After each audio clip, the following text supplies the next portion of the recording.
मैं अगले कवि के क्रम में मैं जिस रचनाकार को बुलाना चाहता हूं उसे आप बहुत मन से चाहते हैं और मेरा मन है कि वातावरण थोड़ा ज्यादा प्रेम में भीग गया है तो उसको थोड़ा सा हंसी ठिठोली से थोड़ा सा और आनंदित कर दिया जाए।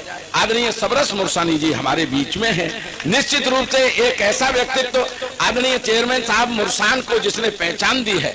मैं मानता हूं कि महेंद्र प्रताप सिंह जी ने तो एक बड़ी पहचान दी और उनका वो क्षेत्र अलग है, लेकिन साहित्य संगीत और कला से जुड़ करके जो पहचान सबरस जी ने अब तक दी है, मैं नहीं जानता कि उससे पहले कोई बड़ी पहचान का व्यक्ति होगा।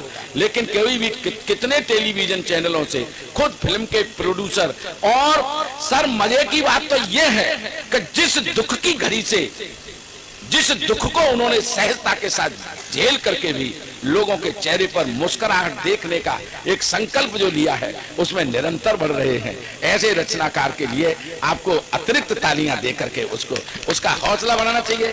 मेरे बड़े भाई आदरणीय सबरस मुरसानी आदरणीय। इस समय आप देख रहे हैं सबरस टीवी। मैं तो सोच रहा था आज मेरा नंबर आएगा ही नहीं, फिर भी ले लिया। डॉक्टर साहब वो एक जगह मेरा नंबर आया 4 बजे, यहाँ तो 1:30 बजे आ गया, 1:45 बजे। 4 बजे आया, केवल 2 श्रोता बैठे, 2।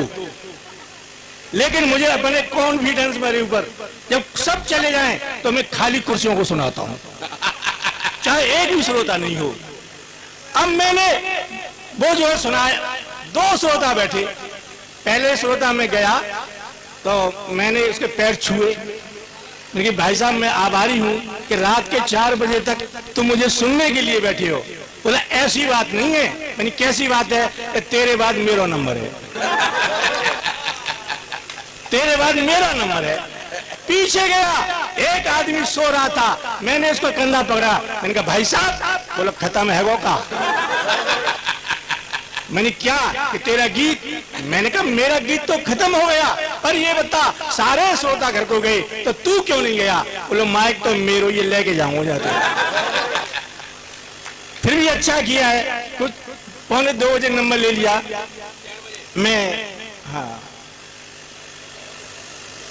डॉक्टर साहब एक बात बताऊं कि मैं तो डॉक्टर साहब के पास गया था, उस दिन दवा लेने गया था। नहीं डॉक्टर साहब छाती में दर्द होता है, तो डॉक्टर साहब ने पर्ची दे दी। मुझसे बोले मैं भी बीमार चल रहा हूँ, मेरा भी इलाज चल रहा है एक डॉक्टर का। ओ मैंने कि तुम तो खुद डॉक्टर हो, दूसरे डॉक्टर का इलाज क्यों चल रहा है? बोला नहीं ऐसा है कि मैं अपना इलाज नहीं कर सकता। नहीं क्यों? कि मेरी फीस ज्यादा है।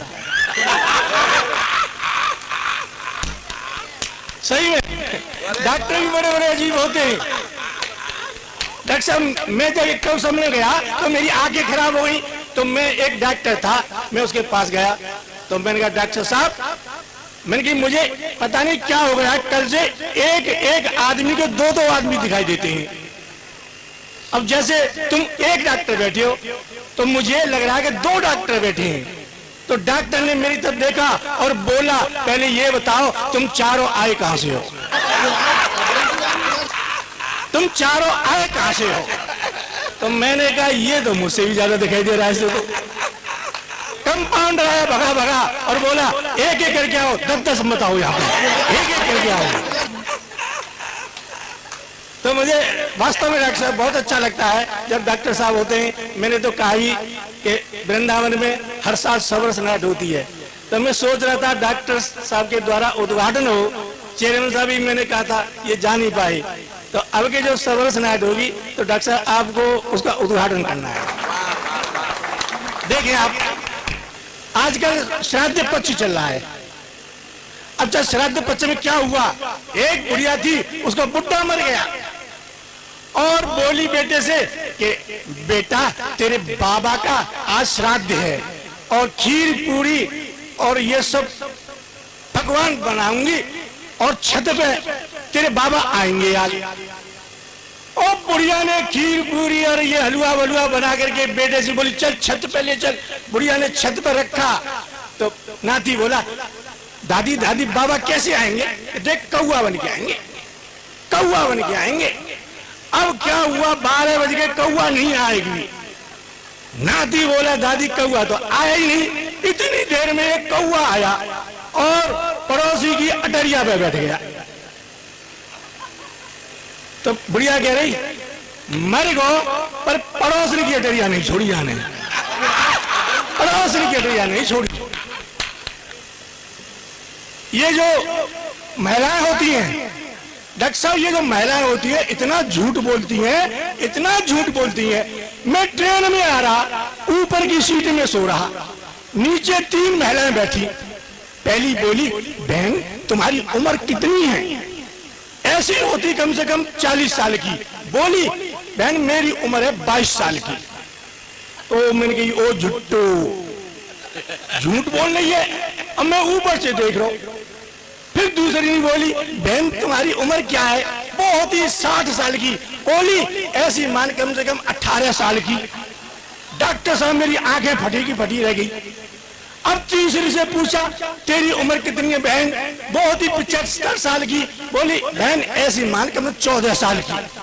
अब मुझसे नहीं रह गया, ऊपर की सीट से तीनों की गोदी में गिरा धड़ाम। बोली क्या कर रहे हो? नहीं पैदा है रहे हूं।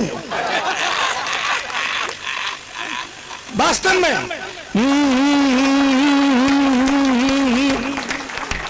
एक बात बताऊं, ये जो महिलाएं होती हैं ये पुरुषों से एक काम ज्यादा करती हैं।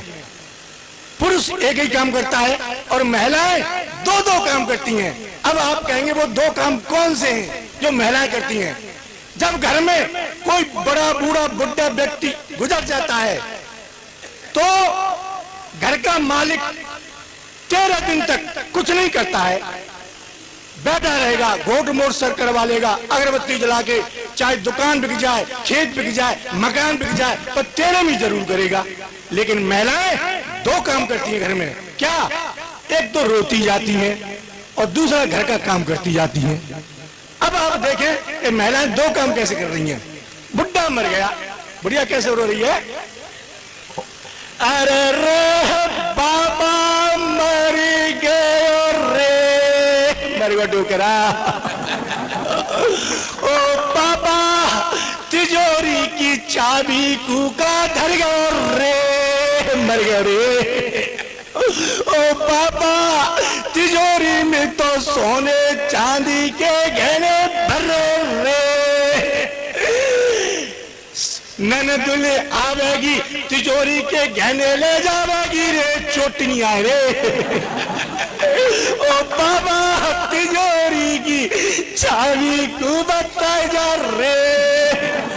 अब कोई मर जाता है तो महिला रोने आती है और एक महिला आई रोते रोते ओ बाबा, ओ बाबा अकेलो ही गयो, मोकू संग नहीं ले गए हो, गयो अकेलो। फिर दूसरी महिला आई ओ बाबा अकेलो गयो रे, मोकू संग नहीं ले गो रे। अब एक महिला और आई ओ बाबा अकेलो गयो, मोकू संग नहीं ले गयो। जो कोई आवे एक ही बात के अकेले गयो, मोकू संग नहीं ले गयो। तो कुसंग कैसे ले जातो री? वो कोई मेटा डोर करके थोड़ी ले गो।